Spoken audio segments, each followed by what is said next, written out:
ವೀಕ್ಷಕರೇ, ತಾಲಿಬಾನಿಗಳಿಗೆ red carpet ಹಾಕಿದ ಕೇಂದ್ರ ಸರ್ಕಾರ. ಜಗತ್ತಿನಲ್ಲೇ ಅತಿ ಕ್ರೂರಿಗಳೆಂದು ಚಿತ್ರಿಸಲಾಗುತ್ತಿದ್ದ ತಾಲಿಬಾನಿಗಳು ಅಧಿಕಾರಕ್ಕೆ ಬಂದಾಗ ಮಿತ್ರತ್ವವನ್ನು ಕೇಂದ್ರದ ಹಿಂದುತ್ವವಾದಿ ಸರ್ಕಾರ ಬೆಳೆಸಿದೆ.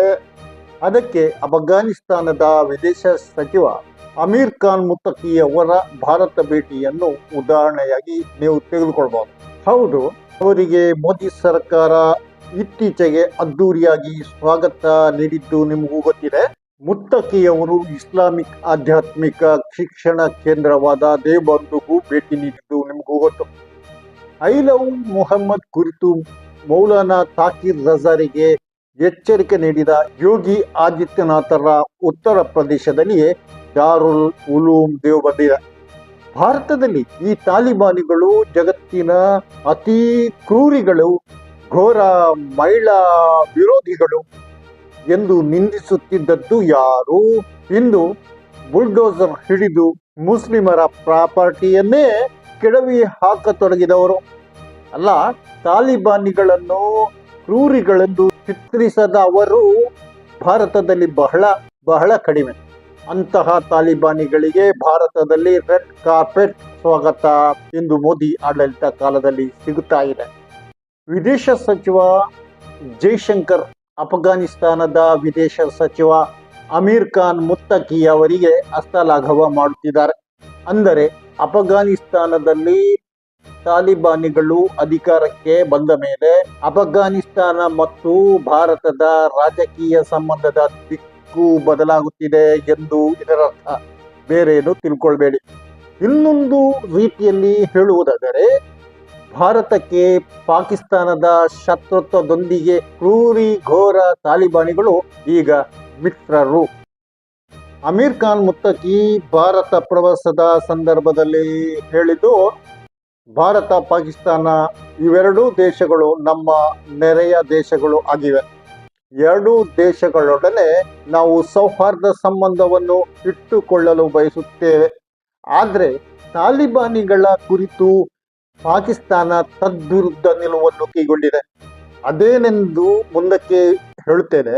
ವಿಡಿಯೋವನ್ನು ಕೊನೆಯ ತನಕ ನೋಡಿ, ಸಬ್ಸ್ಕ್ರೈಬ್ ಆಗಿ, ಕಮೆಂಟ್ ಮಾಡಿ. ಇದು ಹೊಸ ಶಬ್ದ. ನೋಡಿ ವೀಕ್ಷಕರೇ, ತಾಲಿಬಾನಿಗಳದ್ದು ಇಸ್ಲಾಮಿಕ್ ಆಡಳಿತವಾಗಿದೆ. ಪಾಕಿಸ್ತಾನ ಕೂಡ ಹಾಗೆಂದೇ ತನ್ನನ್ನು ಹೇಳಿಕೊಳ್ಳುತ್ತದೆ, ಇಸ್ಲಾಮಿಕ್ ರಿಪಬ್ಲಿಕ್. ವೀಕ್ಷಕರೇ, ನಿಮಗೂ ಗೊತ್ತು, ಅಫ್ಘಾನಿಸ್ತಾನಕ್ಕೆ ಅಮೆರಿಕ ಬದ್ಧ ಶತ್ರು, ಪಾಕಿಸ್ತಾನಕ್ಕೆ ಬಹುದೊಡ್ಡ ಮಿತ್ರ. ಎರಡು ನೆರೆಯ ಇಸ್ಲಾಮಿಕ್ ದೇಶಗಳು ಪರಸ್ಪರ ಶತ್ರುಗಳೆಂದ್ರೆ ವೀಕ್ಷಕರೇ ನಿಮಗೂ ಇದೆಂಥ ವಿಪರ್ಯಾಸವೆಂದು ಅನಿಸಬಹುದು. ಇರ್ಲಿ, ಇತ್ತ ಭಾರತಕ್ಕೆ ಬಂದು ಅಫ್ಘಾನಿಸ್ತಾನದ ವಿದೇಶ ಸಚಿವ ಅಮೀರ್ ಖಾನ್ ಮುತ್ತಕಿಯವರು ಭಾರತದೊಂದಿಗೆ ಸಂಬಂಧ ಬಲಾಢ್ಯಗೊಳಿಸುವ ಕುರಿತು ಮಾತಾಡುವ ಹೊತ್ತಿಗೆ ಪಾಕಿಸ್ತಾನವು ಅಫ್ಘಾನಿಸ್ತಾನದ ವಿರುದ್ಧ ಸಿಡಿದೆದ್ದಿದೆ. ಕಳೆದ ಅಕ್ಟೋಬರ್ 11 ಮತ್ತು 12 ತಾರೀಕುಗಳ ಈ 2 ದಿನಗಳ ರಾತ್ರಿಯ ವೇಳೆ ನಡೆದ ಗಡಿಯ ಘರ್ಷಣೆಯಲ್ಲಿ ಪಾಕಿಸ್ತಾನದ 23 ಸೈನಿಕರು ಕೊಲ್ಲಲ್ಪಟ್ಟರು, 29 ಮಂದಿ ಗಾಯಗೊಂಡಿದ್ದಾರೆ. 200ಕ್ಕೂ ಹೆಚ್ಚು ತಾಲಿಬಾನ್ ಯೋಧರ ಕತೆ ಮುಗಿಸಿದ್ದೇವೆ ಎಂದು ಪಾಕಿಸ್ತಾನ ಹೇಳ್ತಾ ಇದೆ. ಪಾಕಿಸ್ತಾನದಲ್ಲಿ ಕ್ರಿಕೆಟಿಗ ಇಮ್ರಾನ್ ಖಾನ್ ಪ್ರಧಾನಿಯಾಗಿದ್ದಾಗ ಅಫ್ಘಾನಿಸ್ತಾನ ಮತ್ತು ಪಾಕಿಸ್ತಾನ ಪರಸ್ಪರ ಹತ್ತಿರವಲ್ಲಿದ್ದವು. ಪಾಕಿಸ್ತಾನದಲ್ಲಿ ಮುಸ್ಲಿಂ ಲೀಗ್ ನೇತೃತ್ವದ ಚಿಚಿಡಿ ಸರ್ಕಾರ ಅಸ್ತಿತ್ವಕ್ಕೆ ಬಂದ ಮೇಲೆ ಅಫ್ಘಾನಿಸ್ತಾನದೊಂದಿಗೆ ಪಾಕಿಸ್ತಾನದ ಸಂಬಂಧ ಕೆಟ್ಟು ಹೋಗಿತ್ತು.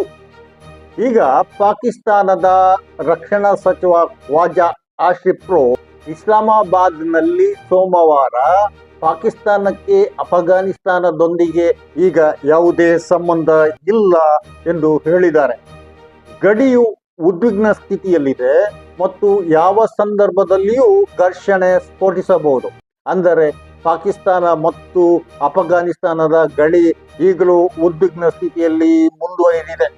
ಅಫ್ಘಾನಿಸ್ತಾನದಲ್ಲಿ ಪಾಕಿಸ್ತಾನದ ವಿರುದ್ಧ ಭಯೋತ್ಪಾದಕ ಚಟುವಟಿಕೆಗೆ ತರಬೇತಿ ನೀಡುತ್ತಿದ್ದ ಕೇಂದ್ರಗಳ ಮೇಲೆ ಪಾಕಿಸ್ತಾನ ವಾಯುದಾಳಿ ನಡೆಸಿದ್ದು ಖ್ವಾಜಾ ಹೇಳಿಕೊಂಡ್ರು. ಅಫಘಾನಿಸ್ತಾನದ ತಾಲಿಬಾನಿಗಳು ಪ್ರಚೋದನೆ ರಹಿತವಾಗಿ ಪಾಕಿಸ್ತಾನದ ಮೇಲೆ ದಾಳಿ ಮಾಡಿದ್ದಕ್ಕೆ ಉತ್ತರವಾಗಿ ಏರ್ ಸ್ಟ್ರೈಕ್ ಮಾಡಿದ್ದೇವೆ ಎಂದು ಅವರು ಹೇಳಿದರು. ಕಾರಣ ಕೊಡುತ್ತಿರುವುದು ಪಾಕಿಸ್ತಾನ ಮೂಲದ ತೆಹ್ರಿಕೆ-ಎ-ತಾಲಿಬಾನ್ ಟಿಟಿಪಿ ಈ ಸಂಬಂಧ ಕೆಡಲು ದೊಡ್ಡ ಕಾರಣವಾಗಿದೆ. ಟಿಟಿಪಿ ಕಳೆದ ಡಿಸೆಂಬರ್ನಲ್ಲಿ ಪಾಕಿಸ್ತಾನದ ಗಡಿಯಲ್ಲಿ ದಾಳಿ ಮಾಡಿದ್ದಕ್ಕೆ ಉತ್ತರವಾಗಿ ಅಂದು ಪಾಕಿಸ್ತಾನದ ಪಡೆಗಳು 40 ಟಿಟಿಪಿ ಯೋಧರನ್ನು ಕೊಂದುರುಳಿಸಿತ್ತು. ಟಿಟಿಪಿ ನಾಯಕ ನೂರ್ ವಲಿ ಮಸೂದ್ ಅಫಘಾನಿಸ್ತಾನದಲ್ಲಿದ್ದಾನೆ. ಆತನಿಗೆ ಅಫಘಾನಿಸ್ತಾನ ಆಶ್ರಯ ಕೊಡುವುದು ನಿಲ್ಲಿಸಬೇಕು ಎಂದು ಪಾಕಿಸ್ತಾನ ಹೇಳ್ತಾ ಇದೆ. ಟಿಟಿಪಿಯಿಂದಾಗಿ ಪಾಕಿಸ್ತಾನ ಅಫಘಾನಿಸ್ತಾನದ ನಡುವೆ ಶತ್ರುತ್ವ ಬೆಳೆಯಿತಾ ಅಥವಾ ಭಾರತದೊಂದಿಗೆ ಅಫಘಾನಿಸ್ತಾನ ಸಂಬಂಧ ಉತ್ತಮ ಪಡಿಸುತ್ತಿರುವುದು ತಡವಾಯಿತಾ? ಏನಿದ್ರು ಏನೋ ಒಂದು ಕಾರಣ ಖಂಡಿತ ಇದೆ. ಅಂತೂ ಭಾರತಕ್ಕೆ ಬಂದ್ರಲ್ಲ ಅಮೀರ್ ಖಾನ್ ಮುತ್ತಲಕ್ಕಿ ಅಫಘಾನಿಸ್ತಾನ ಪಾಕಿಸ್ತಾನದ ಯಾವುದೇ ಪ್ರಾಕ್ಷಿಯಲ್ಲ ಎಂದು ಖಡಕ್ಕಾಗಿ ಮತ್ತು ಸ್ಪಷ್ಟವಾಗಿ ಹೇಳಿಬಿಟ್ಟಿದ್ದಾರೆ. ಅಫಘಾನಿಸ್ತಾನದ ಭೂಮಿಯಿಂದ ಭಾರತದ ವಿರುದ್ಧ ಯಾವುದೇ ಭಯೋತ್ಪಾದಕ ಚಟುವಟಿಕೆಗಳಿಗೆ ಆಸ್ಪದ ನೀಡುವುದಿಲ್ಲ ಎಂದು ಅವರು ಹೇಳಿದ್ದಾರೆ.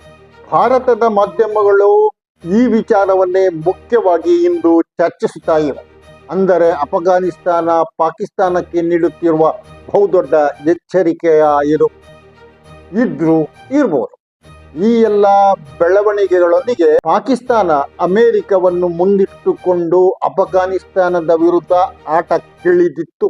ಅದರಂತೆ ಅಮೆರಿಕ ಅಧ್ಯಕ್ಷ ಡೊನಾಲ್ಡ್ ಟ್ರಂಪ್ ಅಫಘಾನಿಸ್ತಾನದ ಬಗ್ರಾಮ್ ವಾಯುನೆಲೆಯನ್ನು ನಮಗೆ ಬಿಟ್ಟುಕೊಡಬೇಕು ಎಂದು ಧಮಕಿ ಹಾಕುವವರೆಗೂ ಈ ವಿಚಾರ ಬಂತು. ತಾಲಿಬಾನಿಗಳು ಟ್ರಂಪ್ ಬೆದರಿಕೆಗೆ ಬಗ್ಗಿಲ್ಲ. ನಮ್ಮ ನೆಲದಲ್ಲಿ ಅನ್ಯ ದೇಶದವರಿಗೆ ನೆರೆಯಿಲ್ಲ ಎಂದು ಸ್ಪಷ್ಟವಾಗಿ ಎಚ್ಚರಿಕೆಯನ್ನು ಟ್ರಂಪ್ಗೂ ಕೊಟ್ಟಿದ್ದಾರೆ. ಹೀಗೂ ಪಾಕಿಸ್ತಾನದ ವೇಳೆ ಬೇಯಲಿಲ್ಲ. ಜೊತೆಗೆ ಭಾರತದೊಂದಿಗೆ ಸಂಬಂಧವನ್ನು ಉತ್ತಮಪಡಿಸುವುದಕ್ಕೆ ಅಫಘಾನಿಸ್ತಾನ ಮುಂದೆ ಬಂದಿದೆ. ಭಾರತವು ಸಕಾರಾತ್ಮಕವಾಗಿ ಸ್ಪಂದಿಸಿದೆ. ಈಗ ಸ್ಪಷ್ಟವಾಗಿ ಪಾಕಿಸ್ತಾನವು ಅಫಘಾನಿಸ್ತಾನದ ವಿರುದ್ಧ ಡೆಡ್ ಲಾಕ್ ಹಾಕಿಬಿಟ್ಟಿದೆ, ಸಂಬಂಧವನ್ನೇ ಕಡಿದು ಬಿಟ್ಟಿದೆ.